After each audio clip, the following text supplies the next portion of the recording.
কলির মহাতীর্থের স্বর্গদুয়ার। সুপ্রিয় দর্শনার্থীবৃন্দ, আজকের এই ভিডিওর মাধ্যমে আমরা জানতে পারব কলির মহাতীর্থ জগন্নাথধাম তথা বিশ্বের সকল মন্দিরের মূল ফটককে কেন স্বর্গদুয়ার বলা হয়। ভিডিওটি ভালো লাগলে অবশ্যই শেয়ার করে দেবেন। মন্দির হলো সনাতনীর কাছে স্বর্গ, অর্থাৎ যেখানে দেবতার বাস সেটাই স্বর্গ। তাহলে মূল মন্দির যদি আমাদের কাছে স্বর্গ হয়, তাহলে মন্দিরের এত সুন্দর ফটকটি তাহলে স্বর্গদুয়ার।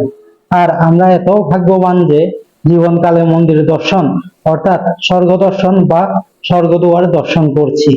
আজকে আপনারা যে স্বর্গদুয়ারটি দর্শন করছেন সেটি হলো কলির মহাতীর্থ জগন্নাথ ধামের স্বর্গদুয়ার, যেখান থেকে শুরু হয় জগন্নাথ ধামের তীর্থ দর্শন।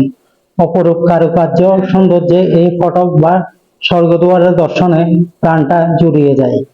ফটক দিয়ে গমনের সময় মনে হয় যেন সশরীরে স্বর্গে গমন করছি। হর হর মহাদেব।